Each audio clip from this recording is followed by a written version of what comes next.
love to empower women to just be like, I'm not saying by any stretch of the imagination that gut health will solve all your problems, that it's the magic bullet, but it is a significant piece to your puzzle. And for many people, it will be that puzzle piece that changes everything. For others, it is that puzzle piece that, along with other puzzle pieces, makes things so much better. Welcome to Unapologetically Woman, the podcast where women come together to share their unfiltered experiences navigating womanhood. Join us as we dive into candid conversations about periods, perimenopause, postpartum bleeding, miscarriages, and more. This is a safe space where we embrace the raw, real, and often unspoken aspects of being a woman. Get ready to be empowered, inspired, and heard. This is Unapologetically Woman.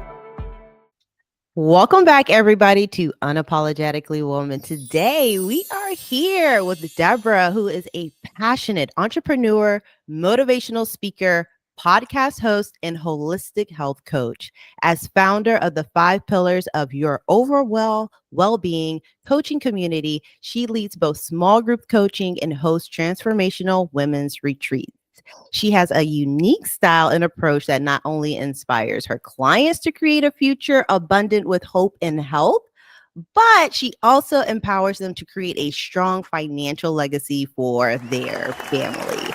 Can we cue Alicia Keys' Girl on Fire right now? Like I was saying earlier, how I was like so distracted and inspired by what Deborah is doing. I was almost late to this recording. So thank you, Deborah, for being here on the show.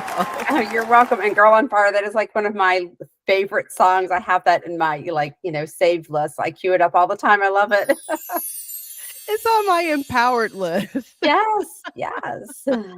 It's awesome. Exactly. You're awesome. Like, Oh, holy crap. Like, I'm just very fascinated with what you're doing in the women's health community.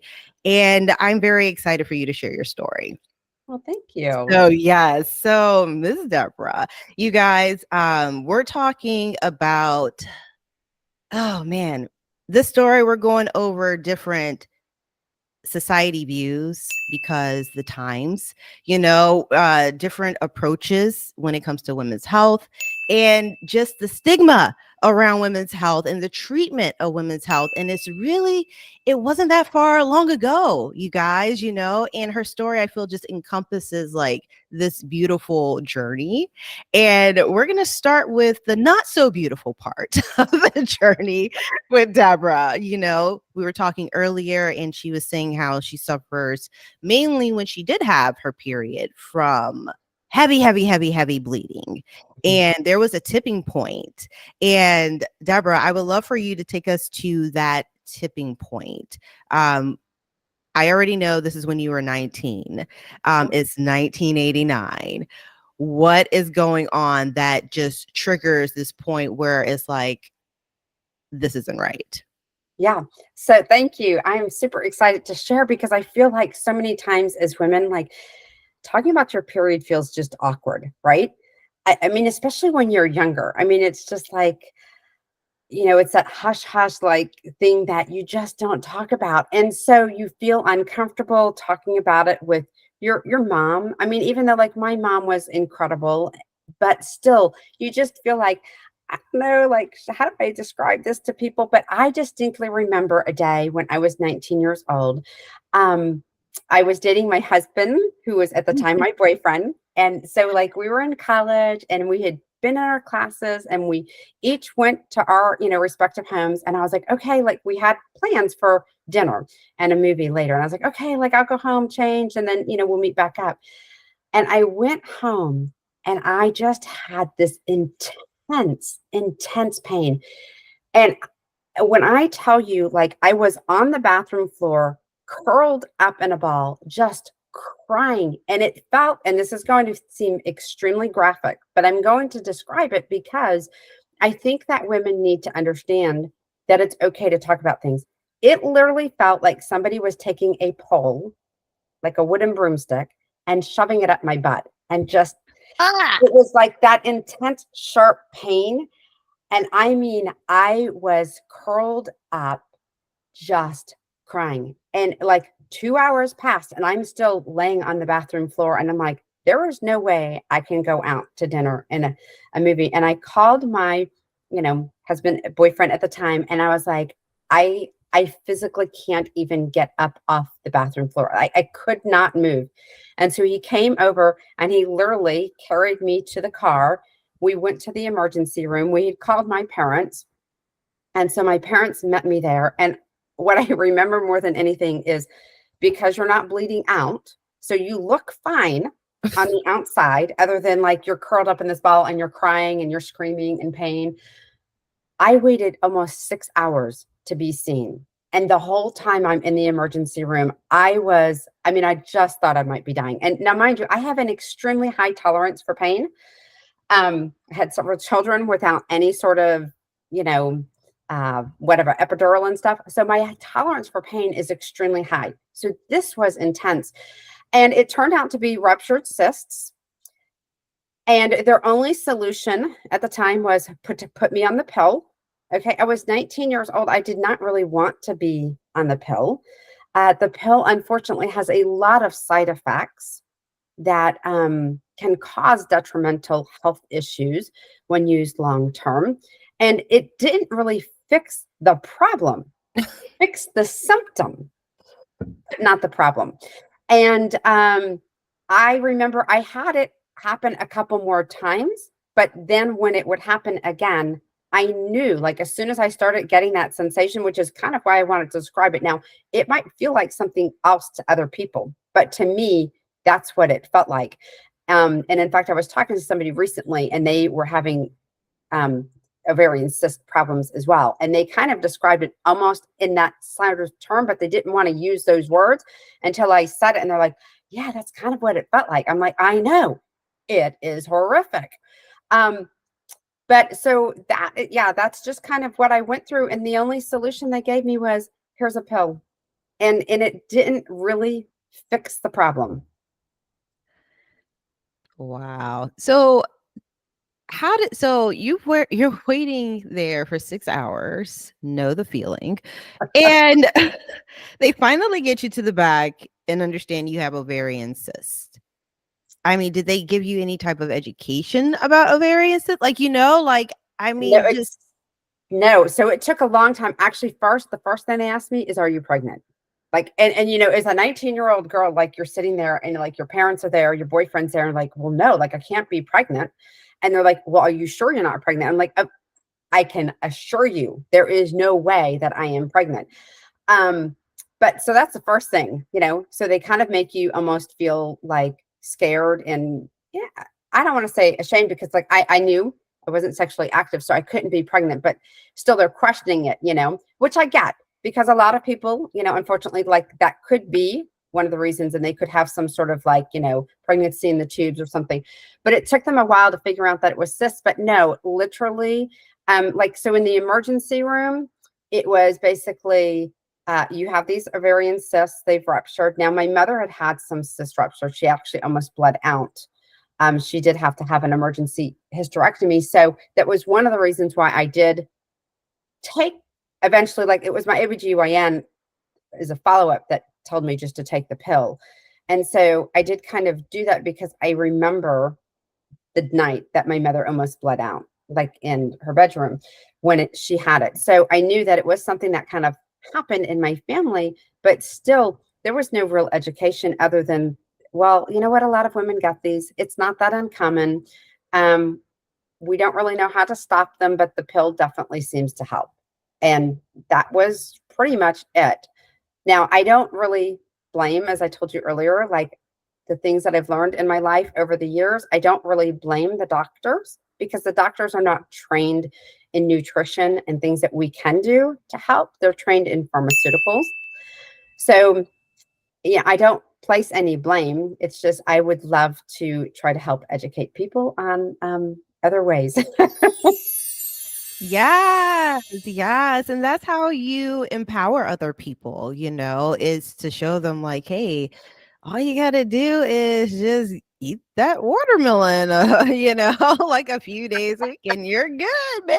You're good. Like, you ain't got to worry about nothing, so it's beautiful, because it empowers the people instead of empowering companies. Like, so for me, and what I want to understand is that now you're dealing with ovarian cysts. So when did it get to a point where did it keep working for you, the birth control? Like, did things start to get better? Like, what was your experience moving forward?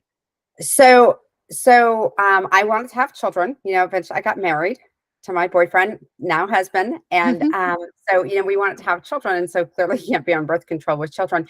And so the one thing that doctors did tell me is that in time, sometimes things like this get better for women after they start having children. And so I had my first son about 10 years later. And I will say the intensity of the cyst did seem to go down. I never went on birth control ever again. I was just like, I'm done with birth control. I really don't like the side effects. Whatever, like if I have to deal with little cysts here and there, I'll just deal with them. Thankfully, I did not have really bad cysts after that. But what I started developing was extremely heavy periods. Okay, so this is where we're getting to the heavy periods. Okay. Alrighty then. So this is what I remember reading a little bit about that. So when you say you started experiencing heavy periods, describe your version of a heavy period. Okay, that is a really great question because heavy is a very subjective. Right. Is it subjective? Yes. Subjective word, right? We all have a different opinion of what heavy is. And so I would tell people like, I have heavy periods. And by heavy, and I would really use the word like bleed out. I have bleed out periods. They're like, so what do you mean by that? I'm like, well, by that, I mean, like I use almost like a diaper pad. Like, I mean, it's like the overnight super extra absorbent pad I have to use all the time. I have to use the biggest freaking tampon you can buy. I believe at the time it was like Kotex Super Ultra. Okay. I mean, it literally felt like it was, just short of a banana. I mean, I'm sorry for the graphics here, but it was a huge tampon. And I had to change that every 60 minutes. And if I did not change it in 60 minutes, I would bleed through everything I had on and all into my clothes. And even if I did change it every 60 minutes, I would have that happen sometimes. And it would be the sort of thing. And if you've never had this happen, you might not be able to understand it. And for some people, this is going to seem really graphic, but I want people to understand like that these are things that are happening to our bodies and feel okay to talk. And that is, I can remember like sometimes sitting and I would have massive blood clots come out. And I could sit there and I could like just feel the blood clot pass. And you kind of like go to stand up and you're like, okay, if I walk really careful and I don't move my legs too much and I try and keep my thighs really close together, I can probably get to the bathroom and not have that blood clot like shift out of place, and get to the toilet on time. And yeah, so I distinctly remember being at a homeschool conference one time and actually bleeding through to my clothes and taking the jacket I had on and wrapping it, like the things that you would do back in the 80s. You right. That jacket around your waist, was so cool. Then it went to over the shoulders, but I tied it around my waist and I marched on out of there and I went to the closest Walmart and I bought a new outfit. And I come back in the afternoon like, oh, you changed? I'm like, yeah. I just felt like, being extra today, wearing 2 outfits instead of 1. So it was hard because there were a lot of things I could not do. I could not enjoy any type of water activity, because some people might be able to use a tampon. I was like, oh, there is no way. Like, I cannot go near water and it would be like that for about 3 days. And my periods would be about 7 to 10 days. But the first 3 days were just intense in the amount of bleeding that I had. Oh, wow. Oh, wow. So this is not a good experience for you. But you know what? It became normal. So like it didn't seem bad to me because I didn't know really anything different. And I just figured like this is what everyone's going through. Like this is what it means to be a woman. And it was okay to me because I wanted children. So their only solution was either the pill or a hysterectomy. Every time I would say my periods seem heavy. And I was just like, well, like I still want to have kids. So like I'll just deal with it was my pretty much my attitude. Wow. And you definitely dealt with it. I mean, you were just like, okay, gonna go to the Walmart. Yes, I'm just being fabulous today. Yes, I just wanted to do that and change my clothes. Yes.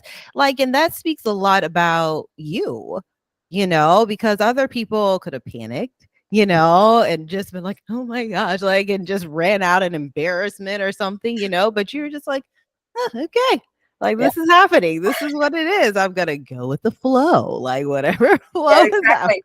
You learn to wear dark clothes on your period. Like I always wore either like black or dark blue jeans. I never wore anything even remotely light colored during my period or coming up to my period because I just knew that if I was going to bleed through, and there were a lot of times that even with all of that, maybe I wouldn't bleed through where it was like all over, but it was definitely like it had gone down into the crotch area of like the pants where you're like, okay, well, thank God they're dark and I'll throw them in the washer. And I mean, so it it was embarrassing because I remember sometimes thinking like, okay, let me make sure that I do the laundry so my husband doesn't like see any of this, but like it's just part of life. So we shouldn't feel embarrassed, but there is that sense of embarrassment around it. Yeah, that's so funny you say that. I use a laundry service now, but at first I did not because I didn't want people to like have, because women, as we get older, we're approaching our sexual peak, and it's just I would just be walking down the street and it's just like discharge, discharge, discharge. And, it's like I'm horny, horny, horny, like just everywhere I go. So it's like you have to cheat your panties a lot. And then it's like, oh, people are gonna like, and it's like, you know what? Fuck it. Like, this is me. Like, I am a sexually like wonderful being right now. You just own it. It's like a part of our change, it's a part of what we go through. So you speaking about that, like the blood that does hit our panties, you don't want people to see this. And it's like we have that, like we have these discharges and this blood that happens, like, and it is what it is, like, because we're women. Like it is okay because we also need to be mindful of how those things look, right? We need to be mindful, like, is my discharge changing color? Is there a smell to it? Like, we do need to know what's happening. Like, don't ignore, like, oh my gosh, let me not look. Like, Yeah. Yeah, no, no, it's because for what we did instead of using the pill, we did natural family planning. And so they teach you a lot about your cycle and that I tell people, I'm like, there's really only one time that you can get pregnant. Like, so if you really are faithful to tracking your period, you'll know when you're fertile and when you're not. And there's a lot of value, like you say, to just being very observant to what's happening to our bodies. And I really wish that they would teach that to girls because I think that there would be such an incredible, just an empowerment. And honestly, I really believe that men and boys would benefit from understanding a female cycle because one, if you get married, you're living with that, right? If you have siblings that are girls, you're living with that. So I feel like there's a lot of value to trying to have people be educated as to a woman's cycle.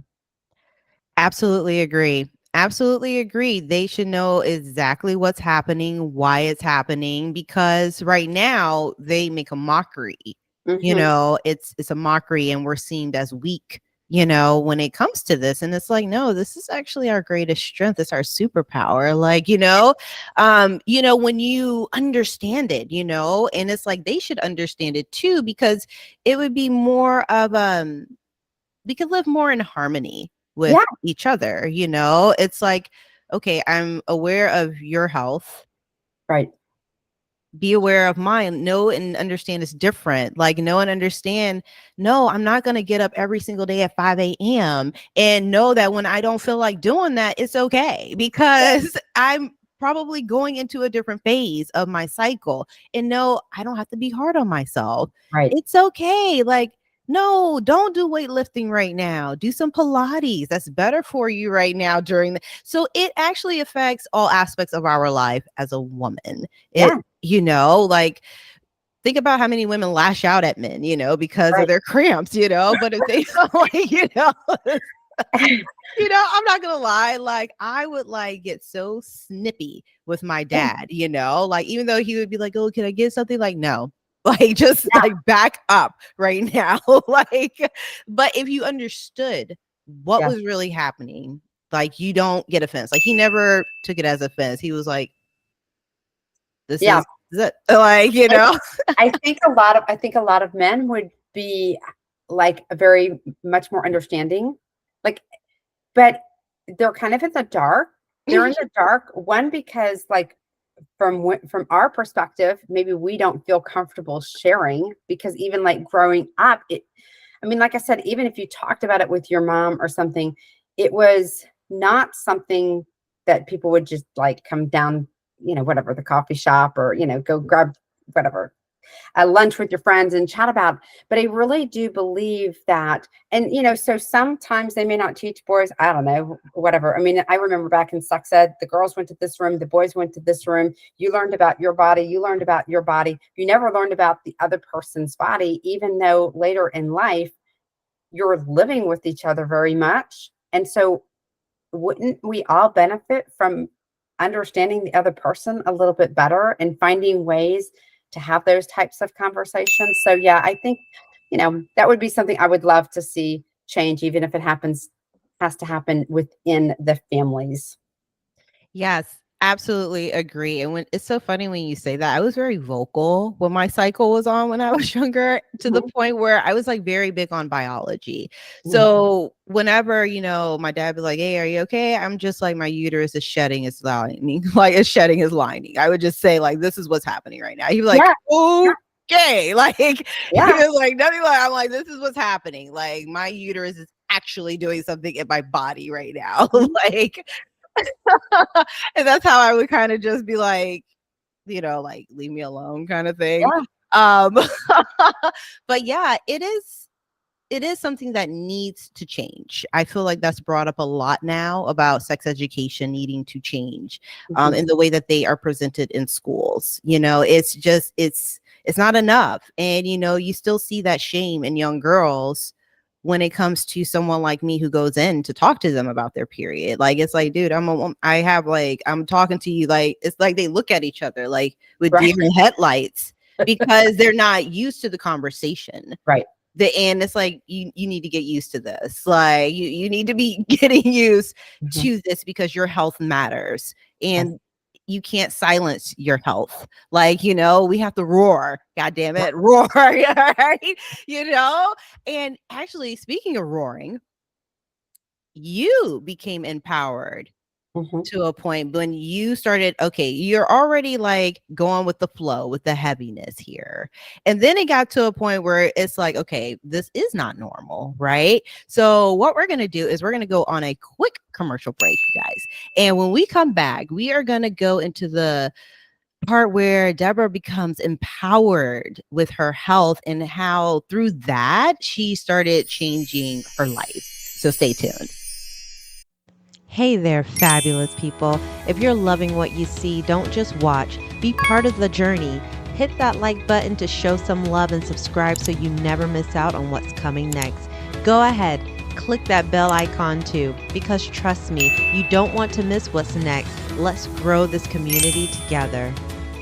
Thought that I want my boys before they get married to go through like a natural family planning class, if for no other reason, just to understand what their spouse is going through. And it's really important for people that end up with fertility problems. Mhm. Like natural family planning I mean, that's basically what they end up doing. A lot of those doctors track your cycle, this.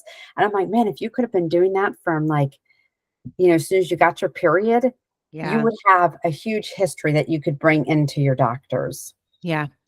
It's very empowering. It's one of the first things I ask my clients, like, do you track your Yeah. period? Yeah. Like that's is one of the first things after what do you want? Yeah. you know, Yeah.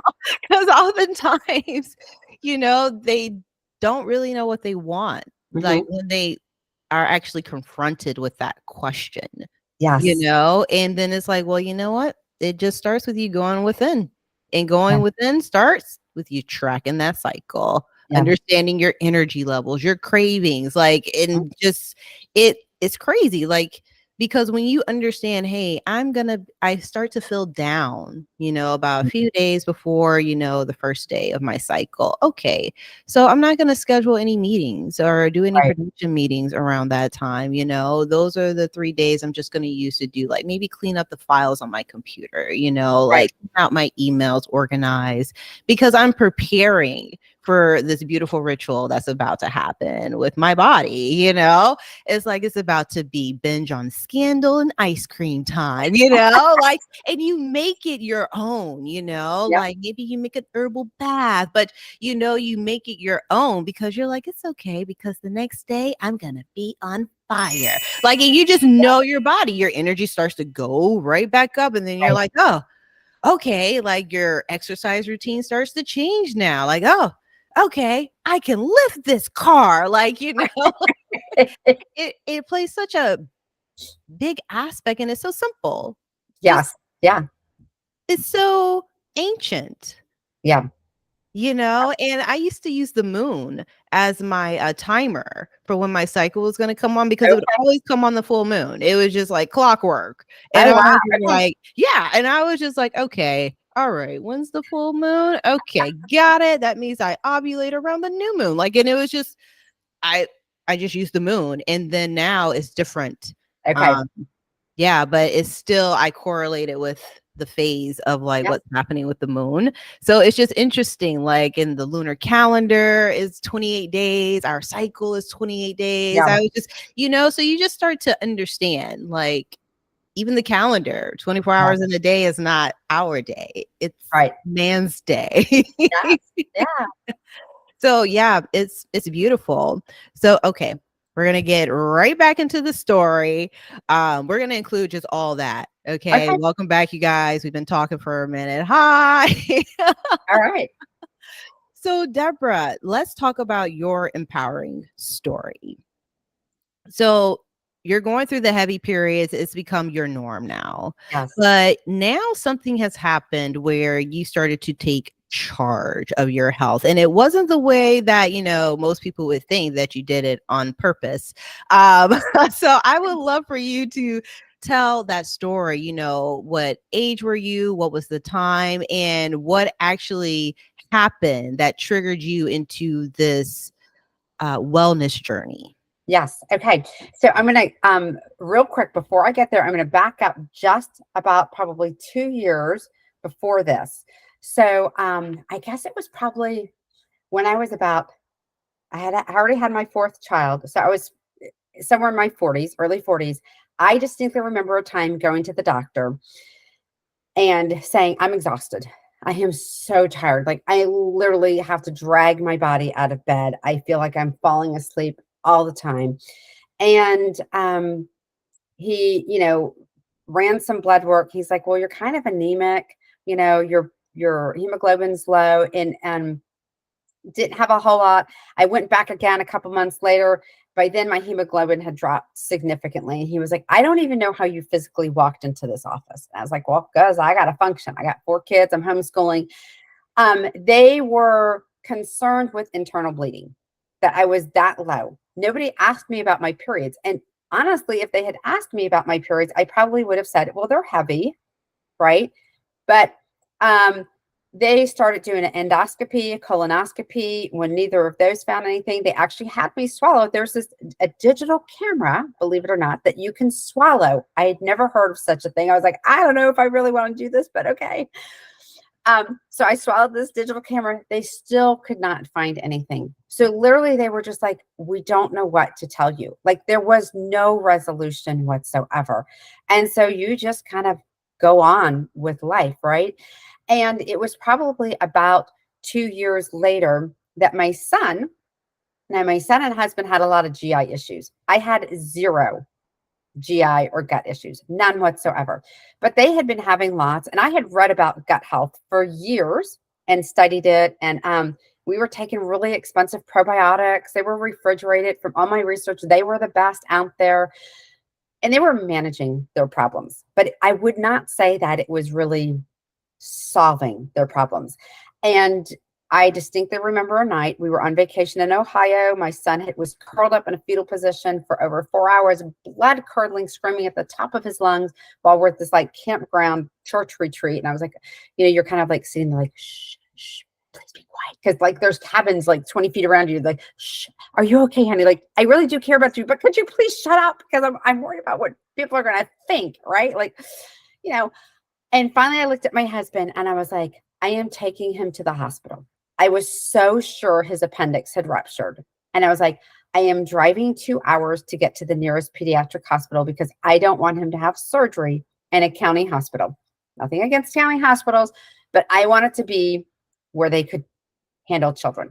So I drove and we got there and he was completely impacted. And if you don't know what that means, it basically means he was full of poop. They gave him 2 enemas. He still could not poop. And so they sent us on the way and they're like, Miralax around the clock, probably for the rest of his life. And I was like, that will never happen in my house. Because you see, I was a crunchy granola mom. We ate a lot of organic foods. Now, I'm not saying we were perfect by any stretch of the imagination, but I would buy like the organic meats, the pasture, like free eggs. We did have, junk food. We did stop for fast food. I'm not going to lie about that back then. But I was very, very cautious with a lot of things. And so I came home and I had been hearing about some of these products from a company and I totally discounted them because they were like with this like network marketing company. I was like, no way. But I was a desperate mom. And when you are a desperate person, sometimes you will do things that you would not normally do. And so I called this person up and I said, I will try these products because I literally did not know what else to do for my son. We had been in and out of the GI office for years with him. They kept telling me there was nothing wrong. I'd be like, the kid can eat some food and have diarrhea and vomiting within 5 minutes at the same time. I'm like, something's not right. We had done elimination diets with him, but nothing really did the trick. And we were using those probiotics and they were helping, but still like to end up in the hospital on vacation with this. And it would be the sort of thing like where he would go to the bathroom and we'd be trying to walk out of the house and you're like, oh, great. Like, we're going to be stuck here now, like for 45 minutes while he tries to get this out. I mean, like it was a constant battle. It was a battle between diarrhea and then constipation. It would swing both ways. So I called this person and I was like, okay, I'll try your products. I am really sure I'll be asking for my money back in 60 days because you got that guarantee. And I promise you, I will never do the business with you, but I'll give them a try. Well, so my husband and son took them and I didn't need them, but I said I would do it as a cheerleader because, as moms, like when you're going to do something like that, you're like, come on, we'll do this as a family. This will be fun, right? And so we started these products. And 6 weeks in, and I remember this so well timed because I am telling you, my periods are so heavy, right? I remember being at our homeschool community and my period came a day early and I did not have supplies with me. And I was like panicking because I was teaching a class. So leaving was not an option for me. Like if I bled through, couldn't really wrap my jacket around and I had like nothing with me. So like if I bled through, like it was going to be disastrous. And I remember walking up to this mom and I was like, I need you to go to the store for me, please. And this is what I need. And I told her, I was like, I need the pads that are like this big, like, the overnight extra absorbent. And I need the tampons that are the biggest. I'm like, the Kotex Super Plus, because we did have a little bucket. I remember we had this little bucket, like with supplies in case one of the, somebody had their period. And I ran to that bucket first.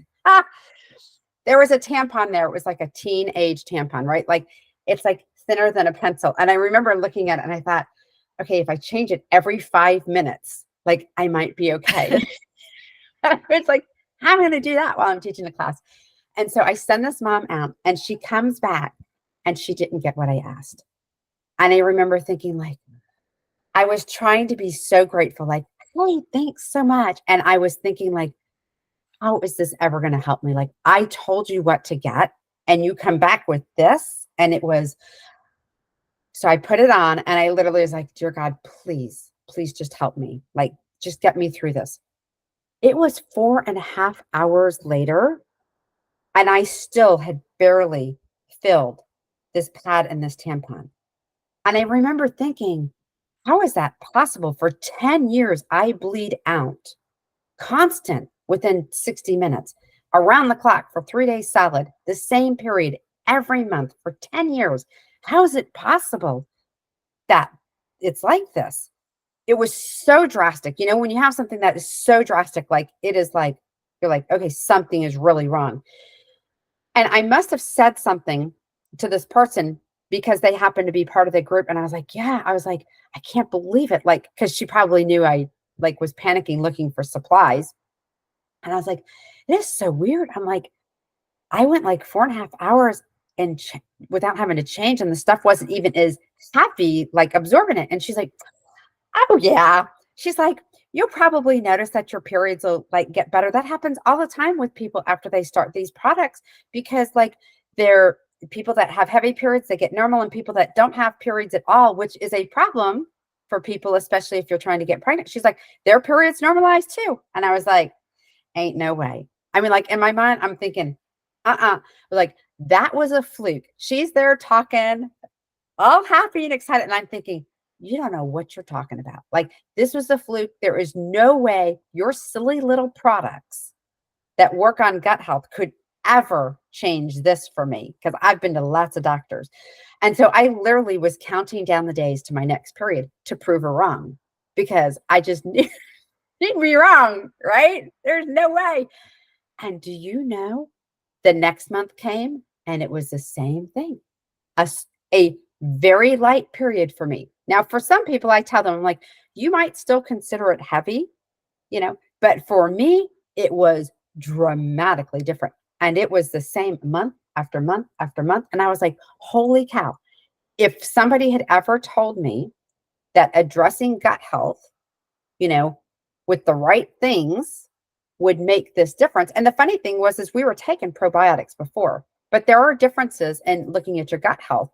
And so then I just went all in and I was just like, I want to understand why these products work and these didn't. And so like I went back to school, like, you know, to the Institute for Integrative Nutrition because I literally wanted to understand because I could not believe because I had other health issues that went away too when that happened. Like I had allergies and sinus problems since I was a kid. I couldn't breathe. I mean, I was very severe. I had sinus surgery many, many times. I had allergy shots my entire life. Nothing ever worked. Those, because she said when she was talking to me about my period, she's like, oh yeah, and your allergies, because she knew how bad I had them. She's like, they'll probably get better too. And I thought, no way. Because people that tell you their allergies got better, now this is just how skeptical I was and how snotty I was, okay? I was like, people who tell you their allergies got better, they had baby allergies, not my allergies. But I am here to tell you, they are gone. And so it's just amazing to me. I love to empower women to just be like, I'm not saying by any stretch of the imagination that gut health will solve all your problems, that it's the magic bullet. But it is a significant piece to your puzzle. And for many people, it will be that puzzle piece that changes everything. For others, it is that puzzle piece that, along with other puzzle pieces, makes things so much better. Wow, very well said. Thank you, Deborah. Yes, that beautiful connection because, you know, I think we were talking earlier about this on the previous show. We had a OBGYN nurse practitioner who talked about, you know, how our hormones are directly related to our gut. Yes. You know, just something like so simple, you know, and it's a big factor, you know, like even when we're thinking about like the foods that we decide to eat around certain times of the month will be more beneficial than eating it later on. And it's just like, wow, it all goes back, like you said, integrative nutrition, you know, Yes. and understanding that it's like, oh, I understand why the blueberries would help me during my menstruation. I did not understand it before, but naturally, when I started getting in tune, because it was like you said, something kind of sparks you and you start doing your own research. I just started listening to my body and I was like, man, I want blueberries. Yeah. And I went and got blueberries and I was like, oh, like I feel different. And then you start keeping a food diary. It's like, oh, this helps with this. Oh, this helps with this. Oh my gosh, like I am the healer. Like it is empowering. It is Yes. empowering. And I want to know, you know, before we go into like a closing, did you ever go back to that woman and say something to I have. I have, because here's the funny thing. Remember when I told her, I'll never do this. Okay. When I told her I'll never do the business, I put up a hand like this and I was doing this thing. I will never, ever do the business with you. So don't even ask. That's what I said to her, because I am an ambitious person. And in my mind, I was like, I didn't want her to think that I would do this business to, I don't know. But I went back to her and guess what? I do the business now because it made such a difference. And I was just like, oh my gosh, if people could see, and the reason why I ended up doing the business is because I was doing a lot of gut health stuff before and it wasn't working. And so that's why I wanted to understand what is the difference, because I was doing I had done a ton of research on gut health. You know, I all the way back to when my first child was born, I read a book called The Gut and Psychology Diet, and I really recommend that to people. But it's called the GAPS diet, and it's extreme, you know, and we had tried that, and it's all about elimination and it's all about food.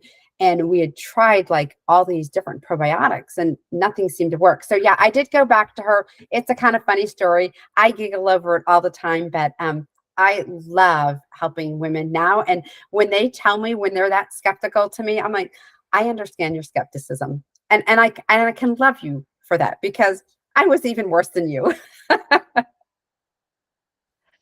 That is absolutely beautiful. Deborah, thank you so much for being on the show. You guys, make sure you check out Deborah. If you are listening to this on iTunes, make sure you look at the podcast description. And if you are watching this on YouTube, make sure you look down into the YouTube description there. We're going to go into a quick closing, and thank you guys for tuning in. And thank you, Deborah, for being on the show. Thank you.